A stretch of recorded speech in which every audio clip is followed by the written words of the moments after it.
Salut, alors aujourd'hui je suis encore en mission avec mon vélo. Je pars faire de l'escalade et je suis à Eguez. C'est écrit là, voilà. Donc ça ressemble à ça. Il y a une espèce de petite falaise derrière le village et moi je vais faire de l'escalade. Donc apparemment ils ont dit qu'il y avait des grottes avec des gravures ou avec des petits points de couleur ou même des dessins, on dirait. Voilà, donc il y a des trucs à visiter par là dans le coin. Sinon c'est un village médiéval.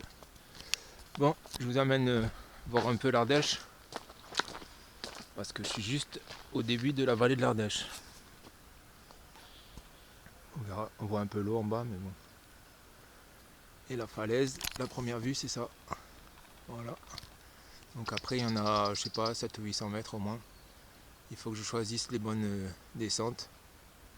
Et là, je dois être à peu près une centaine de mètres au-dessus de l'Ardèche. Mais les falaises sont petites, elles font une 30-40 mètres maximum. Voilà. Bon, allez, je vous remontre ça plus tard. Il y a un beau chemin en tout cas pour promener, si vous voulez venir par ici. Bon, alors je suis en train de regarder un peu les voies. J'avance sur un petit sentier comme ça, tranquille. C'est bien propre. Il y a quelques petits bouts de rochers, mais rien de bien intéressant pour l'instant. Allez, je vous emmène sur l'Ardèche. Directement en surplomb la rivière Ardèche. Bon, alors en fait, je suis censé trouver des petites falaises comme ça qui descendraient un peu de 20-30 mètres, ça serait cool. Il y a quelques petits bouts, mais bon, par exemple là, il y a des buissons en plein milieu, là, donc tu peux pas trop passer. Dommage, j'avais une jolie faille. Le moyen de se faire une petite quinzaine, 20 mètres de top rope. Là-bas au fond dans le trou pareil. Et là on dirait qu'il y a une barre de rocher, mais bon, apparemment à partir de là ça coupe pendant 15 mètres ou 20 mètres.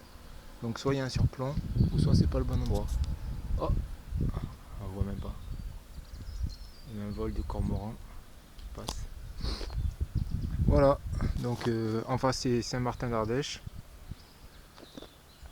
Et tout au bout, par là-bas, c'est le Rhône. Voilà.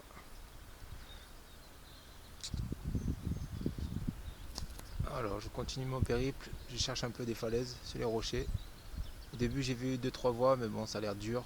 Un peu des buissons encore. J'ai eu une belle montée de 30-40 mètres, mais bon. Donc, je vais vous montrer la suite. Là, je suis sur les pieds rocheux, tout le long. Là, j'ai rien trouvé dessous, c'est un peu en surplomb. Là, je commence à voir un peu les falaises. Donc là, ça commence un peu à être intéressant. Dès que je regarde par exemple là, s'il n'y a pas une petite descente qui est plus tranquille. Là il y a une jolie faille qui monte aussi en face. J'essaie de zoomer un peu. Mais bon, après il faut trouver les passages. En bas il y a l'air d'avoir des bons buissons. Sinon bon après là-bas il y a encore une falaise qui a l'air un peu surplombante. Il faut que j'aille voir en bas, voir ce qu'il y a dessous. Et sinon voilà. Cette partie elle est jolie, mais le problème c'est qu'elle est déversante. Elle est bien propre. Derrière il y a une espèce de dalle. Peut-être qu'à côté il y a un ou deux passages qui sont intéressants.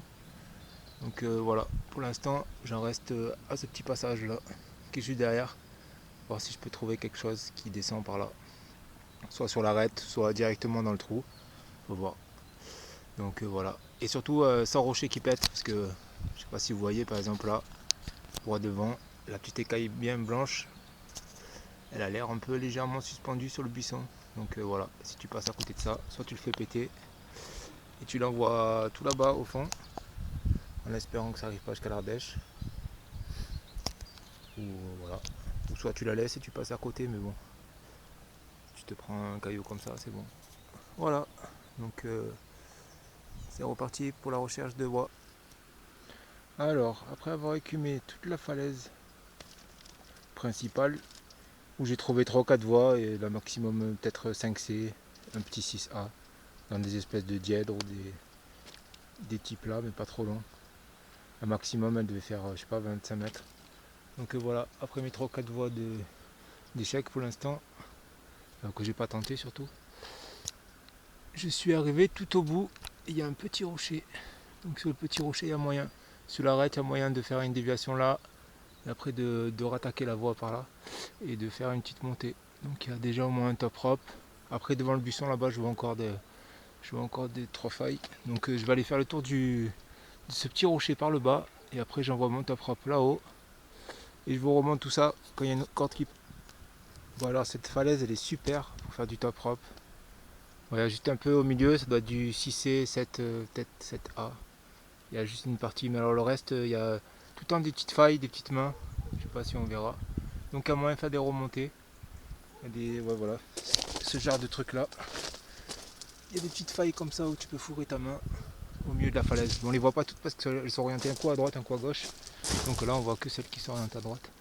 Voilà, donc en plus il y a des petites 5. Ouais, celle-là elle doit être un petit 4C peut-être. Un petit 5A, allez hop. Sur la raid, genre s'il y a moyen, 5C, 6A peut-être, je sais pas. Là, il y a des petites bosses avec pas trop de mains. Je pense que là ça doit déjà commencer à taper le 6B au moins. Suivant le départ là, c'est un peu plat. Et là-bas tout au début il y a encore plein de failles. Je vous montrerai, je vais mettre ma corde là-bas pour démarrer. Voilà. Donc j'ai trouvé ma petite falaise cool, une douzaine de mètres, c'est pas trop super mais bon. En surplomb de l'Ardèche, tranquille. Avec encore plein de blocs là-bas, je vois en face, qui ont l'air trop beaux.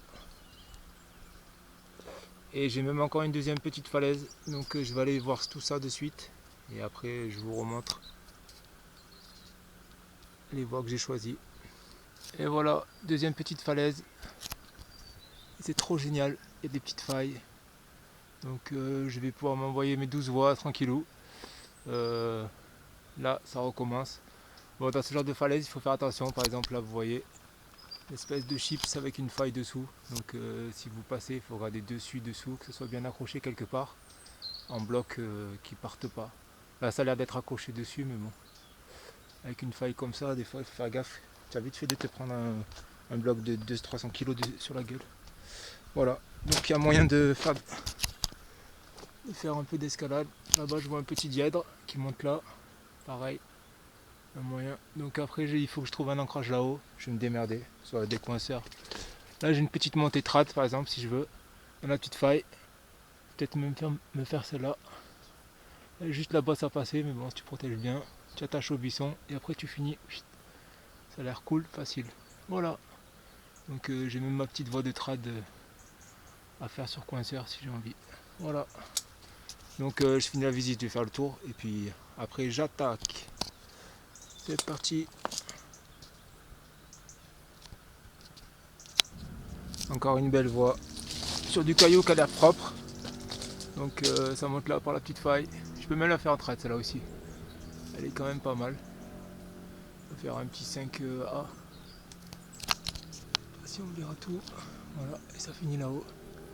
Donc c'est pas bien long, ça doit faire 11 mètres là sur le plus court. Les plus longues doivent faire peut-être 14.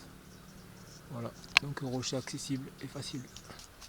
Alors je vais vous montrer mon super double point d'amarrage. Alors en fait j'ai fait deux triangulations. Bon, vite fait en vrac, j'ai foutu ma corde derrière. Et du coup j'ai fait une triangulation avec des coinceurs à cam. Je sais pas si on voit. Que j'ai mis dans les failles comme ça, tranquillement. Donc normalement ça doit déjà bien tenir tout seul. Et après j'ai une deuxième triangulation qui est sur les buissons en fait. Là j'ai un petit buisson dans un rocher. Et là j'ai carrément mis un tronc d'arbre. Et comme il est un peu en biais, qu'il est un peu mou, qui plie, je sais pas trop si ça tient. Donc voilà. Tout ça pour aller à ma super triangulation. Donc voilà, ça fait un paquet de bouts de corde, mais bon. Au moins ça tient. Comme ça, je m'en vais directement descendre la petite arête là. Et après je vais décaler au fur et à mesure. Au pire je changerai d'amarrage. Je recommencerai avec un nouveau point central. Voilà. À tout de suite. Alors, première voie d'étape propre.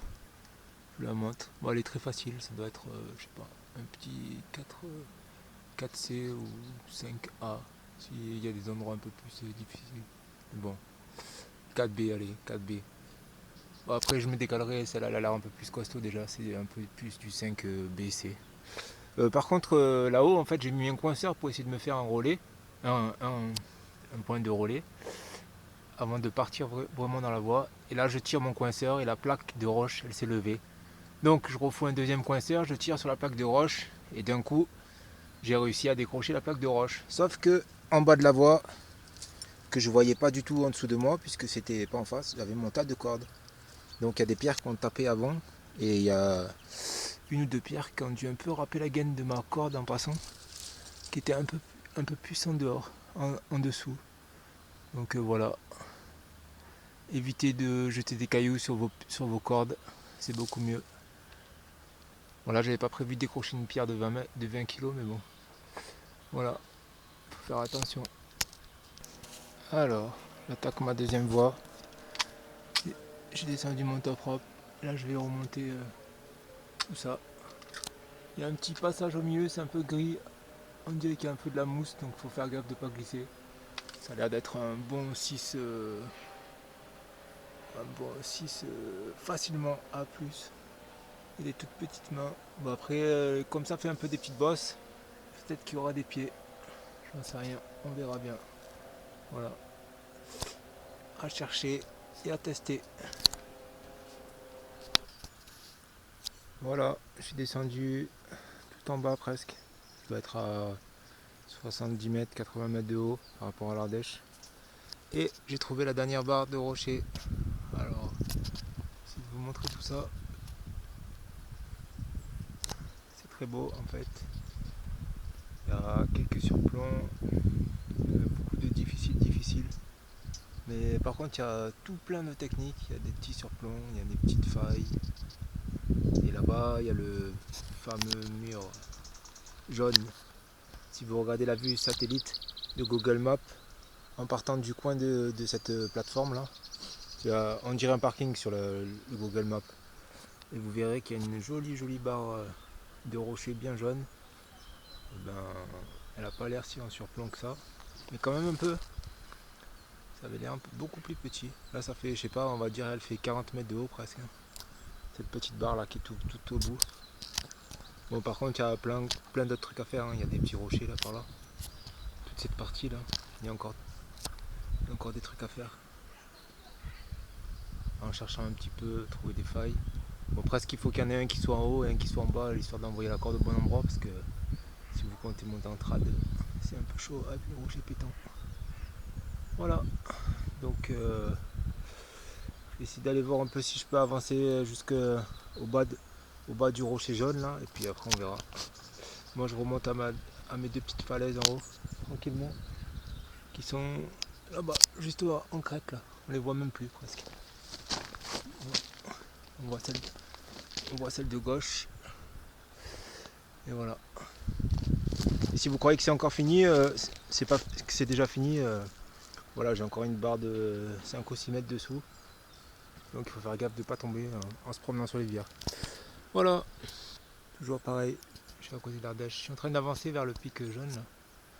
Du coup je vous fais une petite vue, vite fait des coins qui sont en route. Il doit y avoir quelques passages à faire. Le rocher a l'air bon de temps en temps, c'est un peu péteux. Quand même le rocher il est pas tout le temps bon, mais bon. Il y a quand même des gros blocs qui ont l'air sympas.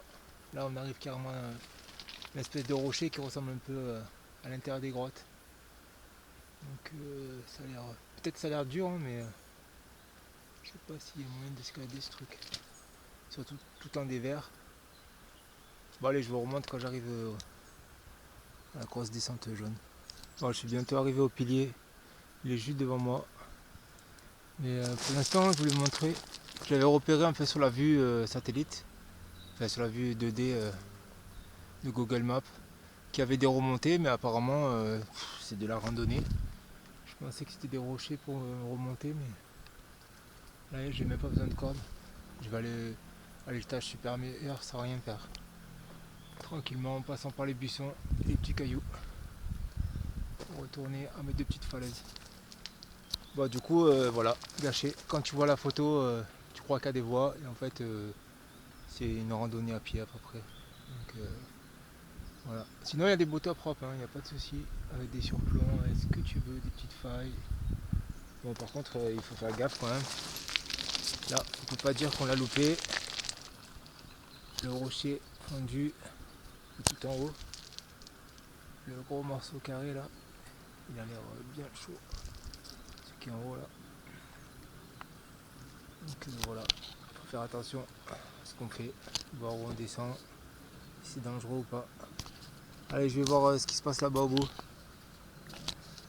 Et voilà, j'avais décidé de m'intéresser à cette petite montée là qui est par là, qui monte par la faille.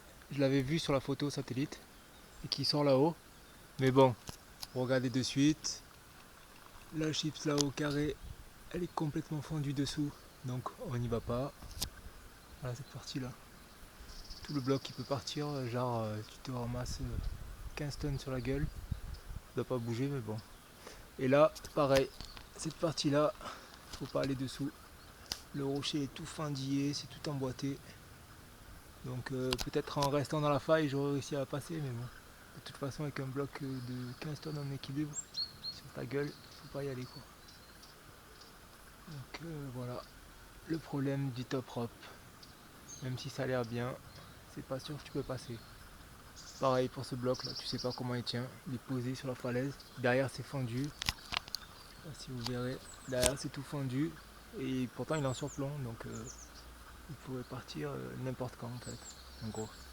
Voilà. Bon allez, je vais aller faire le tour, regarder un petit peu ce qui se passe de l'autre côté. Et voilà. La légende du beau pilier jaune s'arrête là. Parce que je sais pas si vous voyez, mais c'est formé comme ça. Que des petites écailles qui sont accrochées. Et voilà, tu m'as compris. Donc tout ça, ça peut péter n'importe quand. On met tranquillou.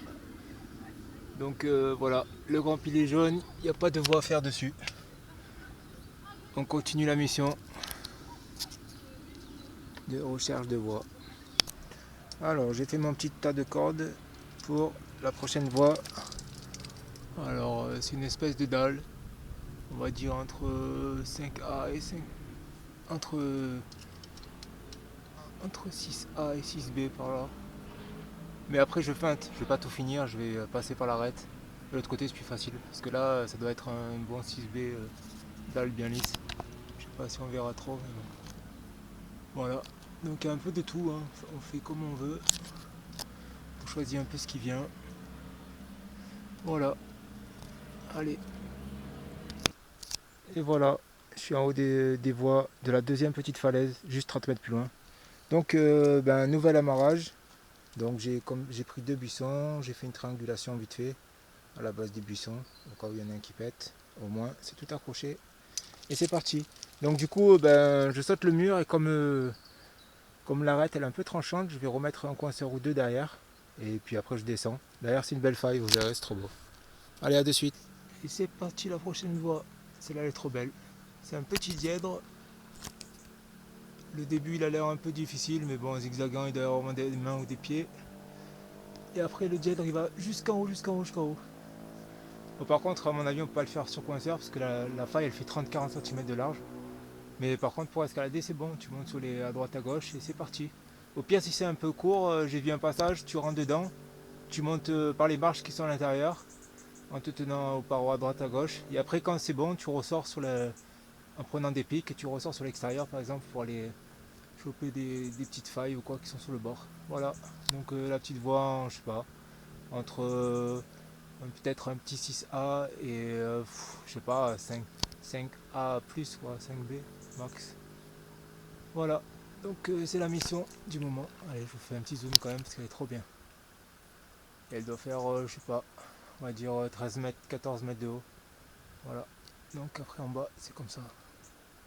Tu démarres dans le dièdre, tu rentres un peu dedans. Là, tu peux ressortir un peu à droite. Mais après, il n'y a plus trop de mains. Il n'y a plus trop de pieds, je veux dire. Hop, voilà. Donc, c'est parti. Vous voyez,